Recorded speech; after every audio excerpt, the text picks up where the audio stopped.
Hello and welcome. You're listening to Lore and Legend, produced by Rick Scott and Sebastian Odell.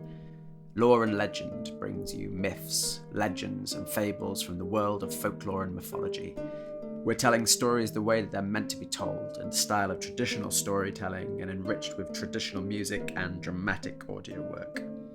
This series of Lore and Legend is called The Gates of Dream, exploring tales of encounters between the heroines and heroes of Greek myth and the gods and the spirits of the Greek underworld, the lands of dream, death, and darkest fate.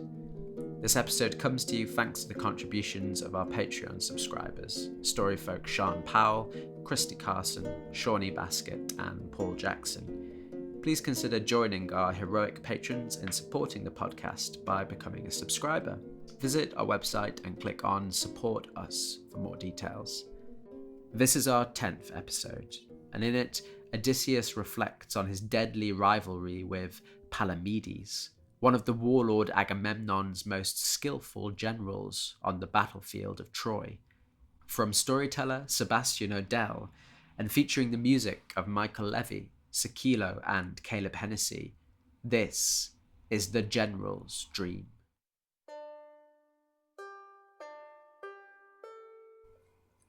A message came to Odysseus in his fortress high up in the mountains of Ithaca. The raiders that had been spotted on his island had begun to make their way up the pass towards him. There was no doubting it then. They had learned the king's location. It was still unknown if the king's son was among their number. There were too many for Odysseus' soldiers to rout on the approach, even in the vice of a mountain pass. Instead, the soldiers would bolster the defences here and await the oncoming siege. And so the soldiers began to prepare for battle. The serving boy came to Odysseus' side to begin arraying the king in his armour. Armour that Odysseus had not worn in many years, and which he had hoped to never wear again. It had been the armour of Achilles, and after the hero's death, Odysseus had won it in the contest of words with the mighty Ajax. Odysseus appeared distracted, so the boy spoke. He commented on how regal and powerful Odysseus appeared while wearing the armour, and that it was foolish that anyone would doubt it would fit or suit him. He was referring to something Ajax had said during the contest, but Odysseus was in no mood for flattery.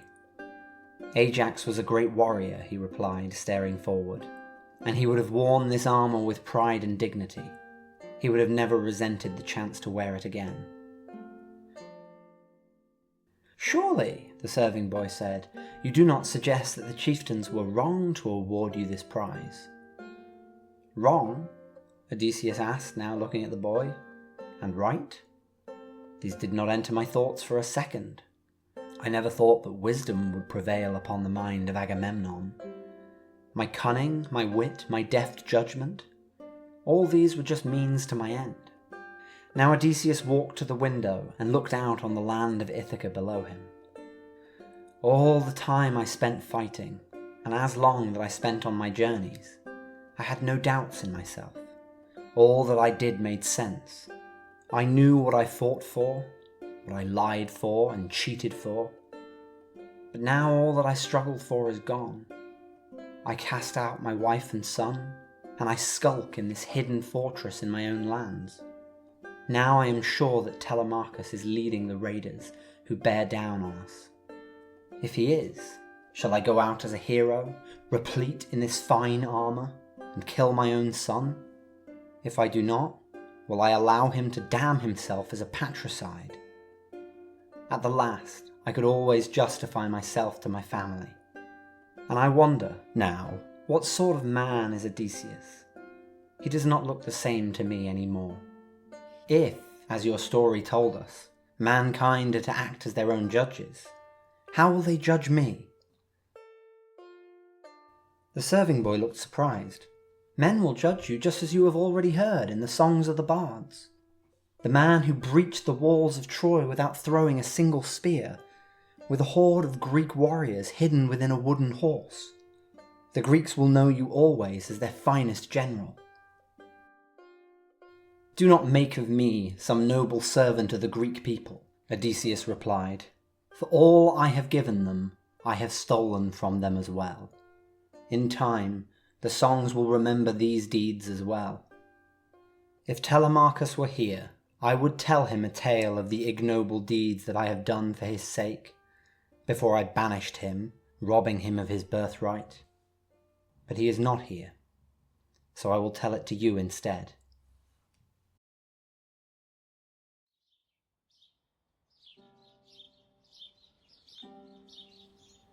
It begins on a beautiful morning on this island, many years ago now.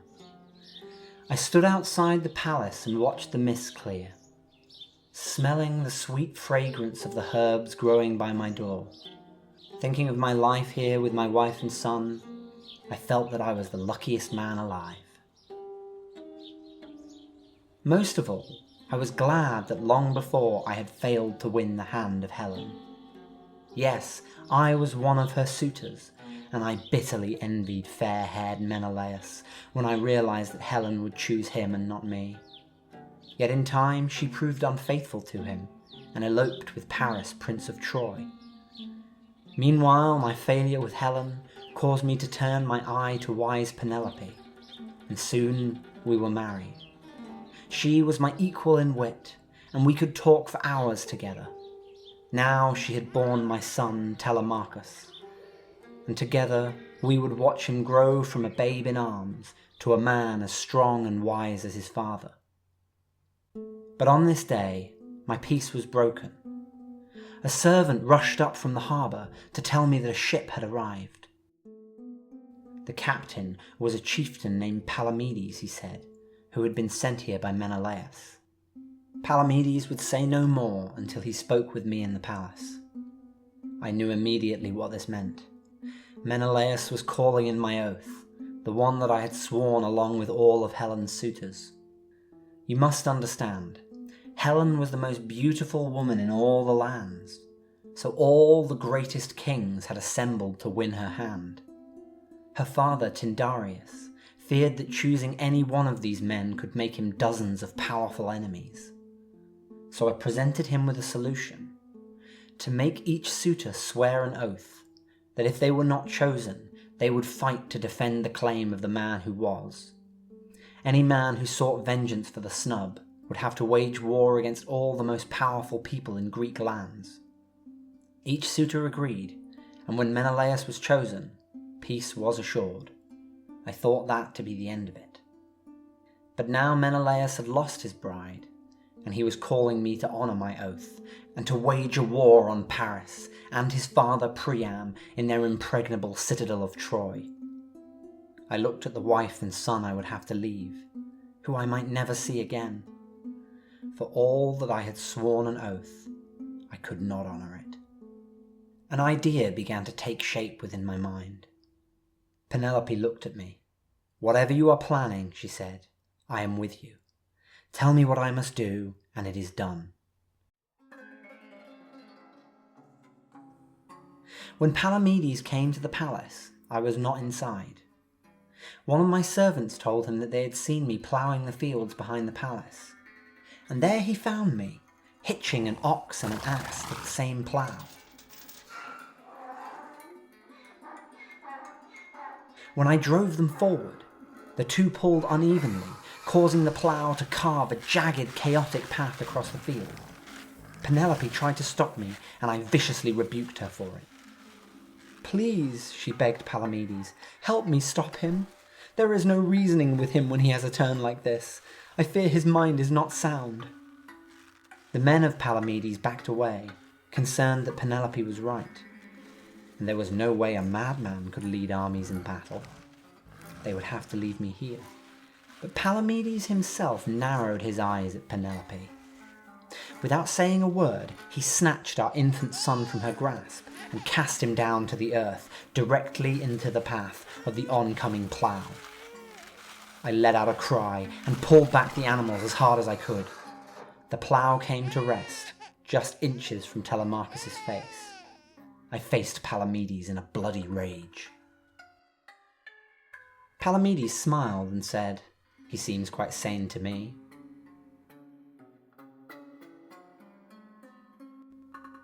So I was shipped off to the sun-baked beaches of Troy, where Calchas the seer foresaw that we would fight for 10 years before the city fell. It is a mercy I never knew how much more the fates had in store for me, because the thought of 10 years tore my heart in two. In that time, Telemachus would have grown from infancy and learned the skills he would need in life without me.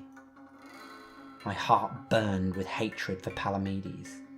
He had not only taken me from my family, but had he been wrong about my madness, or if I had reacted slower, he would have killed my son. He thought his act a clever one, but it would be the most foolish error he ever made.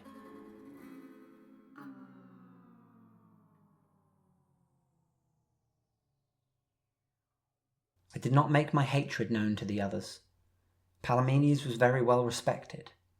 I always behaved civilly towards him, all the while studying him, learning everything I could, until the moment came for me to strike. Palamedes had a ferocious intellect, which saw things most men could not. Anyone who spoke with him would say he was among the smartest men they ever met. As a young man, he had sailed to the eastern islands and to the port of Miletus in Anatolia, where he had met merchants from all over the world. Unlike other Greeks, he was not suspicious of these foreigners, and spent his time learning from them. Then he brought this knowledge home, and in time he invented a new system for measuring and weighing goods. With more exact knowledge of the quantity of goods traded, trust in trade improved, and already it was becoming easier to find buyers for your goods. This made Palamedes a favourite of the Greek people. Both the generals and the soldiers of the army loved Palamedes. He had a great head for battle strategy, but more importantly, he brought us a game he had invented, called Knucklebones. It is played all over now, but then it was new, and our men delighted in challenging one another to a throw of the bones. 10 years is an awfully long time to spend at war, spending days watching comrades die at your feet, and sleeping dank nights in the hollow ships. The troops relished any entertainment they could find. Though I soon formulated a plan against him, for these reasons I knew I could not accuse Palamedes of treachery and hope to persuade the others. Both circumstance and supernatural forces would have to be in my favour.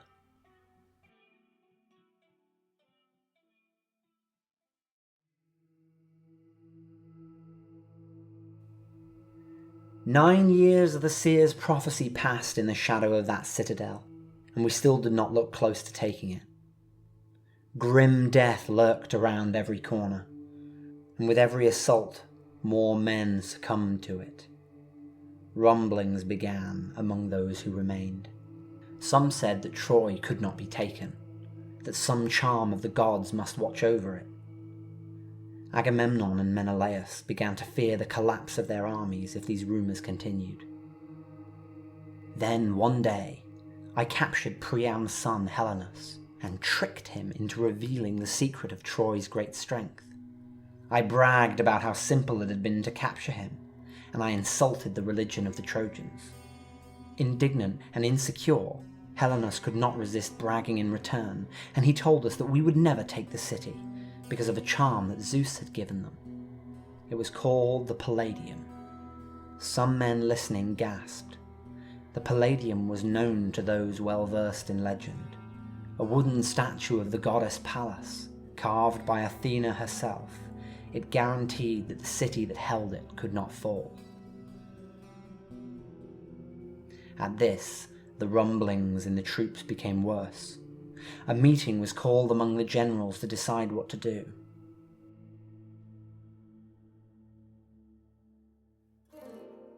It was there that Palamedes took the floor and gave me my opportunity.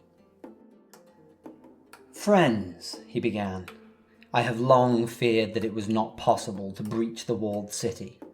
Now, proof of this has fallen from the lips of her prince. They hold the fabled Palladium, and Zeus will protect the city against any assault. Will we go up against the might of the Olympian? Brave though we are, we will achieve nothing by continuing to throw Greek bodies against these unbreakable walls. and when we are all killed, down to the very last Greek on the battlefield, what then? Our cities are all undefended at home. Surely the Trojans will see an opportunity. And if not them, then another empire, or even hordes of raiders from the sea, will bear down upon our homes, sack our most prized treasures, take captive our wives, and drown our sons in the wine-dark sea. 9 years you have been without your families. Take the chance to return to them. It may well be the last you'll ever get. With that, he finished speaking. Some chieftains cried that Palamedes was betraying the Greek cause, or they accused him of cowardice. These charges rang false, though. The generals gathered had served alongside Palamedes for years, and they knew he was no traitor. In fact, his wise counsel seemed to be winning over the assembly. Few men commanded the same respect as Palamedes. Palamedes himself knew this, but he also knew exactly who else did command that respect. This is why he looked directly at me as he reminded us of our families. More than once in the past, I had persuaded the men not to withdraw the armies from Troy. Make no mistake, I was furious to have been dragged into this war to begin with, but now I was in it, and I would not accept the dishonour of failure and retreat. When Odysseus sets out to do something, he does not fail. Palamedes thought that for all my determination, I could not desire a suicide mission. I had too much love for Penelope and Telemachus. I hated him for trying to use them like this, just as he had used them to bring me here in the first place. So I stood up to speak. "Hearken to me, you Greeks," I said. "I am not cowed by this talk of heavenly charms, and nor should you be. What will the songs say of us if our victory was foretold to come after 10 years of war, and then we ran away after 9 of them? They would say that we are not just cowards, but fools as well. We too have gods of broad heaven on our side, and they will not allow us to die in the dust. I hear that you are all concerned by the power of this idol, but don't you see? It doesn't make them strong, it makes them vulnerable. Yesterday, Palamedes or I might have tried 100 different gambits to breach the tiniest hole in those walls. Today, we know exactly what to do. We need only confiscate the Palladium, and then Troy will be ours for the taking. For anyone with doubts, who believes that we cannot take the idol from under the noses of the Trojans, I will prove it to you. I will be the one to steal it, whether anyone will help me or not. Athena will not deny her idol to one of her heroes fighting by his daring and his wits." The chieftains, hearing a man speak so fearlessly, imagined that they too were full of such courage. It was agreed that we must stay and fight. Palamedes had miscalculated. The next morning, Agamemnon, shepherd of the host, came to visit my tent. He was delighted that I had quelled the insubordination in his ranks. He promised me great riches for winning round the generals, and even more if I succeeded in capturing the Palladium. But I would not meet his gaze. I merely looked at the floor, troubled. Agamemnon asked me what was wrong. Then, when I would not answer, he pressed me. When I judged I had resisted enough, I told him I was troubled by a dream I had seen last night, though I was sure it was only a fancy. Agamemnon demanded that I relate it to him. Well, I saw the figure of King Priam wandering around our encampment. I don't know how he got in, but there he was. In amazement, I followed him until he stopped at the entrance to a tent, pulled aside the door and entered. I slipped in behind him. There was a man sat in the tent already, but there was no candlelight there, so I could not make out who it was. I didn't hear, or I don't recall what they said to each other, but they seemed to come to some kind of agreement. They shook hands to seal their bargain, and then Priam drew something from his robe. Don't ask me how it happened, but it was a large chest filled with Trojan treasures, which he laid upon the floor. Then he left, seemingly without noticing me at all. Then it was just me and the stranger in his tent, and I saw that the stranger had taken a spade and began to dig a hole in the ground, presumably to bury the chest. Though he now came closer to me, I drifted into wakefulness before I could see who it was. Agamemnon was a superstitious man, and he did not like to ignore the portents of a dream. His ire had been steadily rising as I spoke. "You didn't see the man," he said, "but you saw the tent. Would you know it if you saw it again?" Slowly, I nodded, and I said that I thought I would. So he led me through the camp, and stopped me in front of each tent as we walked, and at each tent I would look and stroke my beard, and then shake my head and say, "No, not this one," and then we would move on, until we came to the tent of Palamedes. The man was dragged from his tent without an explanation. Soldiers were sent in to search it, and soon enough, beneath a rug, they found a patch of freshly laid earth. And of course, when it was dug up, they found a large chest of Trojan treasures.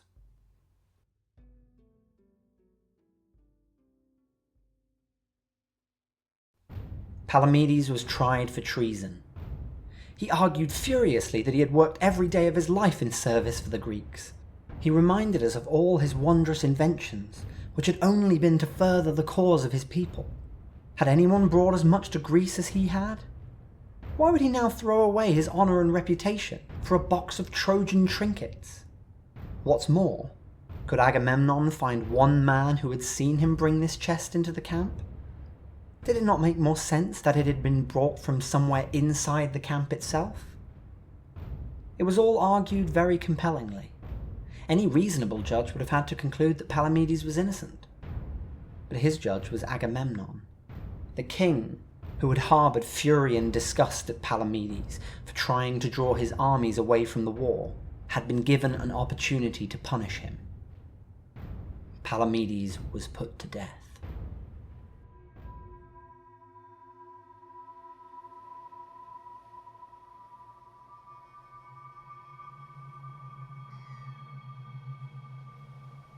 Many weeks later, a ship arrived on the beaches of Troy, and an old man came ashore.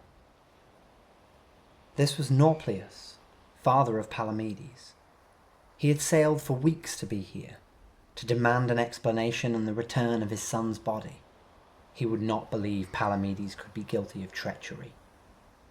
Agamemnon was in no mood to give an explanation, but he granted that the body might be returned, and the limp, silent form of Palamedes was lain in the arms of his father. Nauplius cradled the head of his son and lamented, "O Palamedes, dear to my heart, what have they done? They have slain the fairest flower of Greece." And he wept without restraint. Then he laid Palamedes upon the sand, and looked up at the chieftains with tear-blinded eyes. "Tell me," he said, "who accused my son of this crime? I will not leave this place until I know. Tell me, and then beg forgiveness of great Zeus that you believed the word of that man." Should I have stepped forward then? If the life of Telemachus demanded the death of Palamedes, should I have had the courage to declare it to his father? Perhaps this could have prevented the worst of what was to come. We will never know, because it was Agamemnon and not me who broke the silence.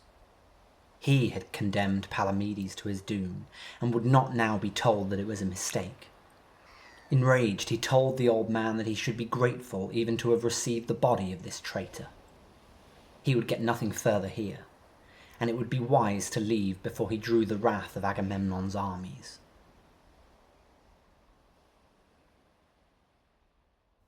He gave me cover for my silence, and I took it. Nauplius did not leave, however. He set up an encampment by his ship, and that night he performed the funeral rites for his son.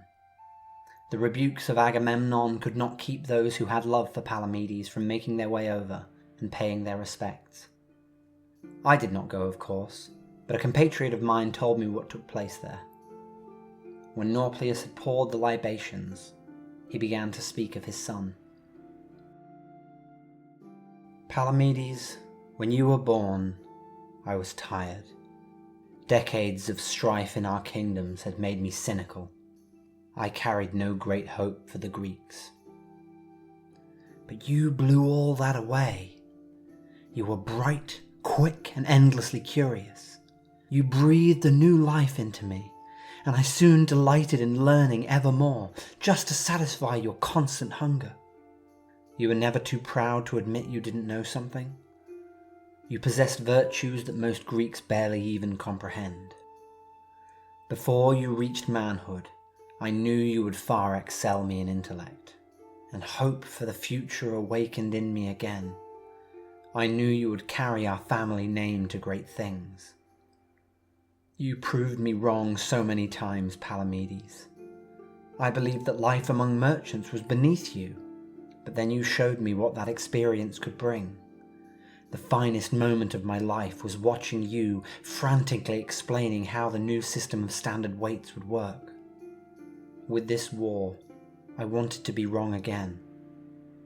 No matter what I said of the dangers of serving men like Agamemnon, truthfully, I wanted to share your passion for the Greek kingdoms, all united as one. I chose to believe you, but they took us both for fools. With this brutal act, all my faith is gone. The Greek kingdoms are a sham for the blind ambition of greedy men who seize what they can at the expense of the noble and the good. I owe them no more loyalty. From this display, the men concluded that grief had driven Nauplius mad. Many were frightened of what he might do next, and so the numbers quickly dwindled from around the fire. Men began to tell others what they had heard there, and slowly, word found its way to Agamemnon. The next morning, he and Menelaus had the old man's encampment surrounded, and they gave him an ultimatum. Leave now, or face the same fate as Palamedes. To our shock, the old man merely nodded blankly, told his men to pack up their encampment, and he sailed away from Troy with his son.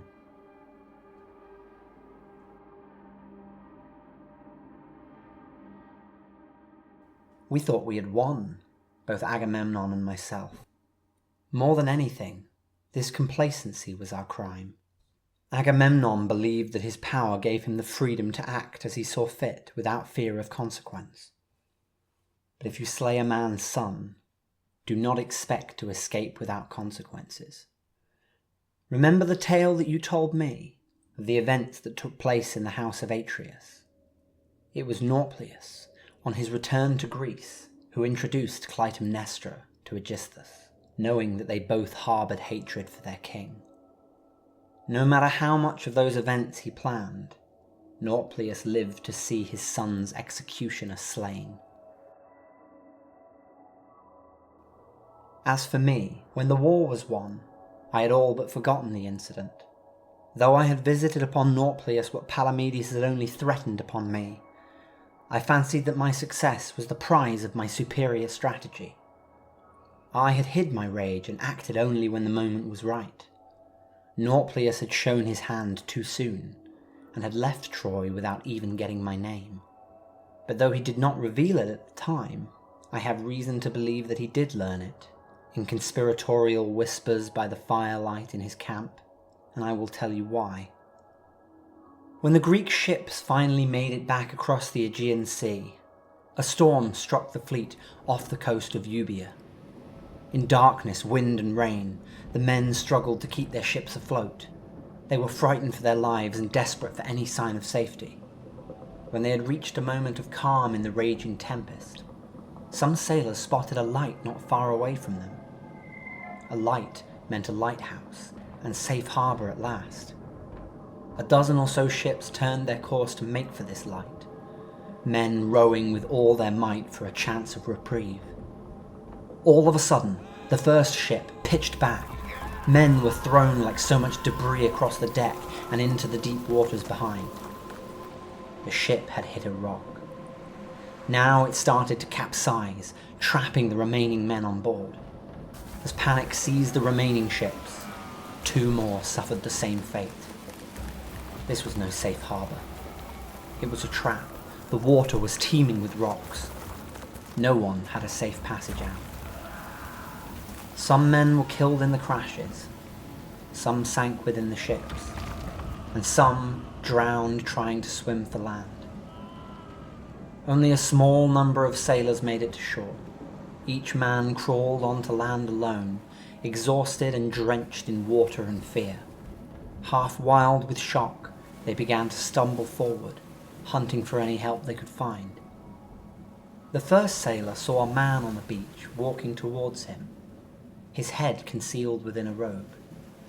The sailor put his arms out, gabbling half-formed words, begging for aid. The stranger nodded, and then reached into his robe.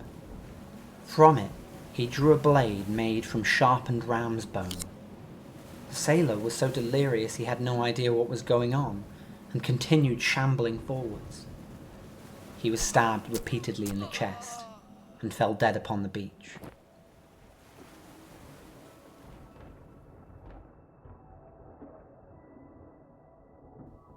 In the dark and chaos of a storm, it is hard to tell apart the light of a lighthouse from any other light on the shore.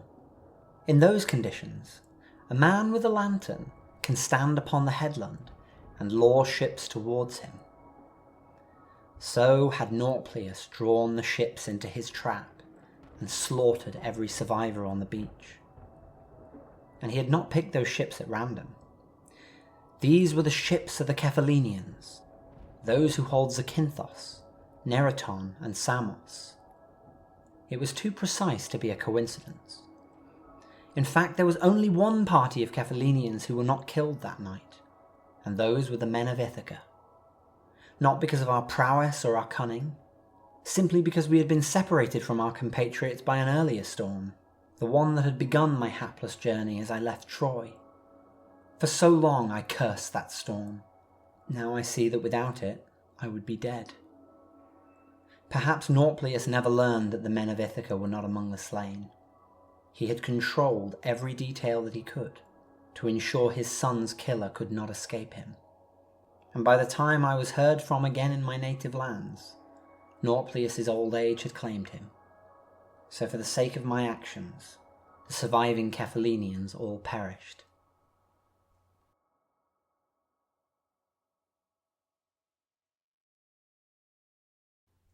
Who was the hero in this tale? Was it Palamedes, who would serve the Greeks no matter what, even if it meant endangering a child? Who followed his cause until it killed him? Or myself, who robbed the Greeks of a skilled tactician and allowed my comrades to die for my crime? All for the sake of my son. However mankind judges me, it must judge Nauplius the same. He understood that the world will not reward you for your loyalty, and that a man must act ruthlessly for the sake of his family. Sometimes I think back to him on the fields of Troy, cradling the head of his dead son, and I know, if it had been me, and the head of Telemachus lay cold against my skin, I would have done exactly the same.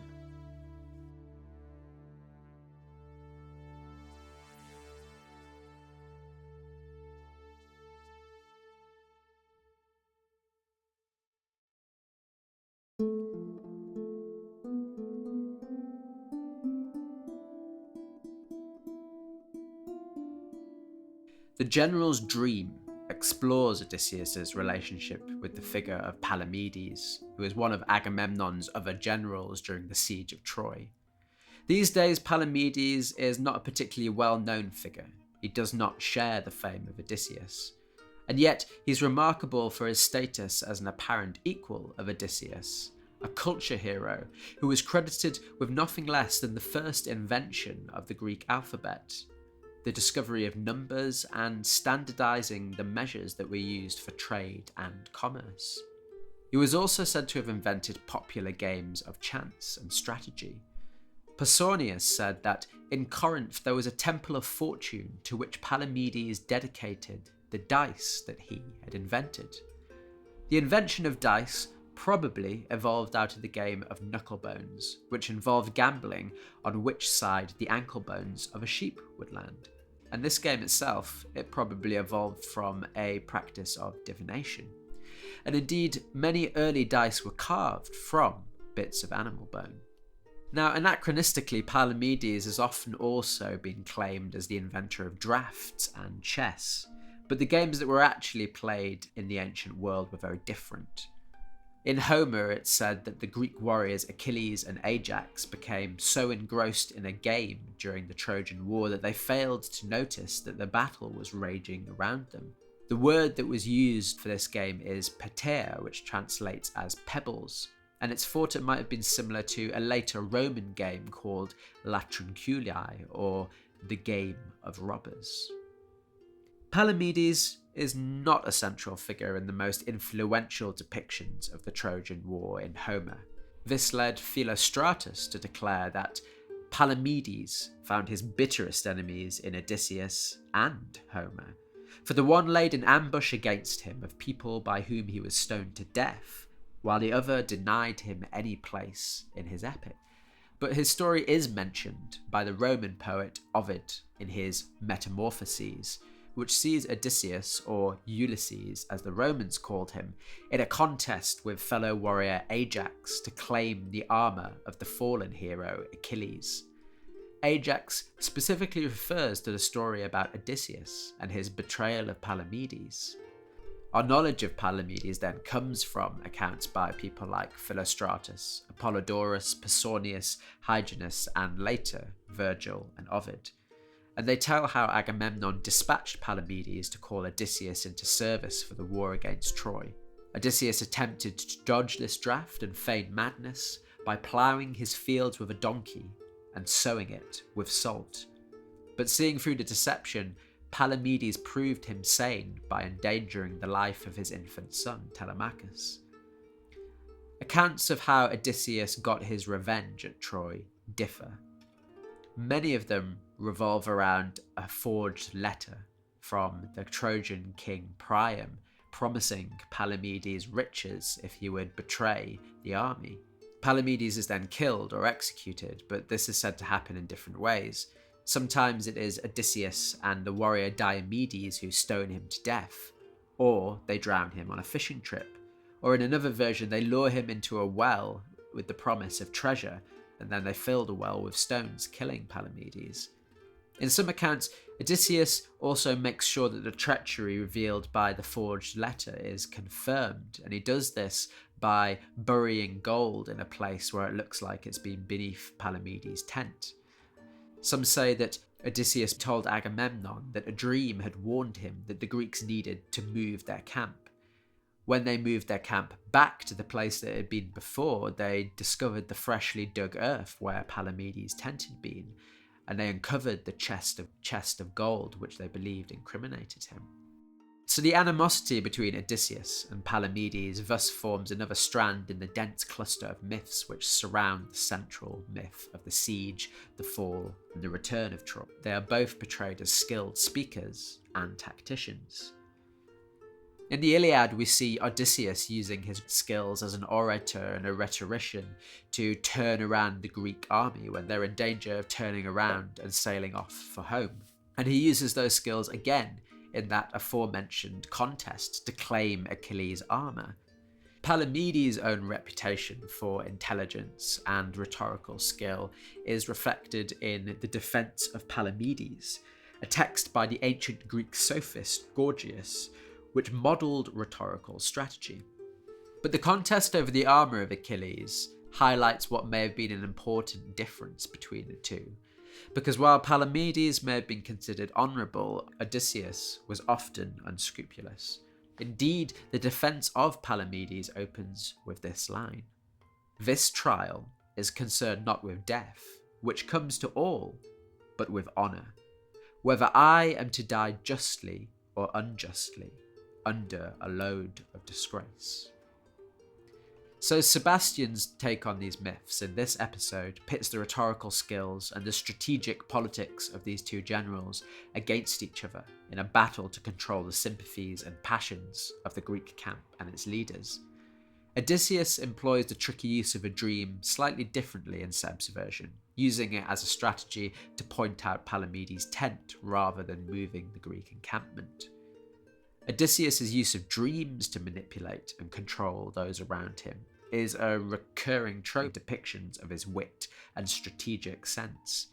As well as causing the execution of Palamedes, the Odyssey also tells a tale about how a disguised Odysseus convinces a swineherd on Ithaca to give up his cloak by telling a story about how he, a stranger, had once met the legendary Odysseus, and that hero had tricked one of his own soldiers into dropping his cloak by saying that a dream had come to him that the Greek camp was too far away from the ships.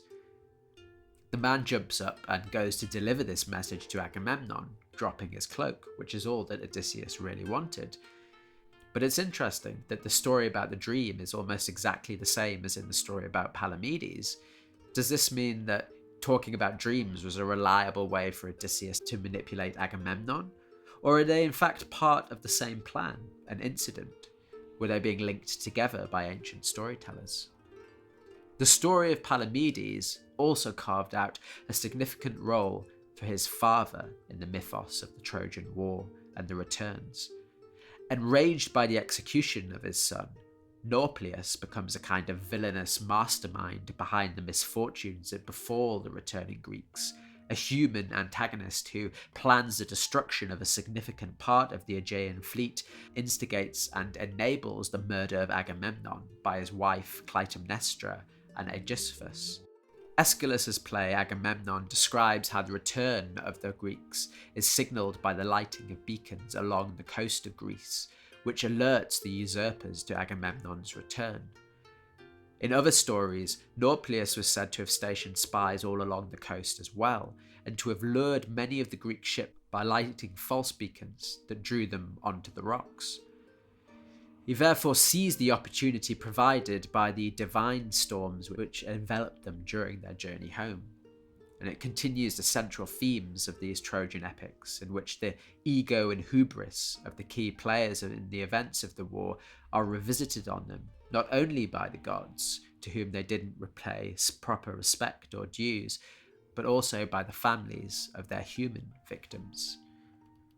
Sebastian's interpretation expands on the revenge narrative by representing the ships Nauplius destroyed as being specifically the ships of Odysseus's comrades from the Ionian Isles, although this, as far as I can tell, is not specified in ancient sources. Seen through the prism of Odysseus and Palamedes' first encounter, the story explores the similarities in character and temperament between them, and also this whole complex of characters. The father and son relationship between Odysseus and Telemachus is mirrored in that between Nauplius and Palamedes. Inevitably, in the context of Greek myth, these similarities are not the basis of consensus and harmony, but of discord and tragedy. Ancient Greek pottery art famously shows the scene of Ajax and Achilles engrossed in their game during the Trojan War and failing to notice the battle around them. And this scene might also fittingly recall the character of Palamedes as the mythical inventor of these games. Indeed, some authors would tell that Palamedes was observed in the underworld after his death, playing at dice with his old comrades, Ajax the Great and Thersites. All three of them were men who had suffered at the hands of Odysseus. During his speech to turn back the Greeks from their run for home, Odysseus had beat Thersites, and Ajax the Great committed suicide after losing that contest to gain the armour of Achilles.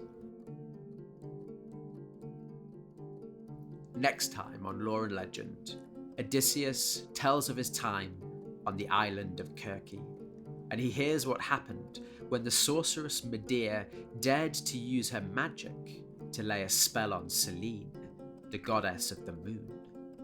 You've been listening to Lore and Legend, The Gates of Dream, Episode 10, The General's Dream. Our story today was interpreted and performed by Sebastian Odell. This episode featured music by Michael Levy and Seikilo.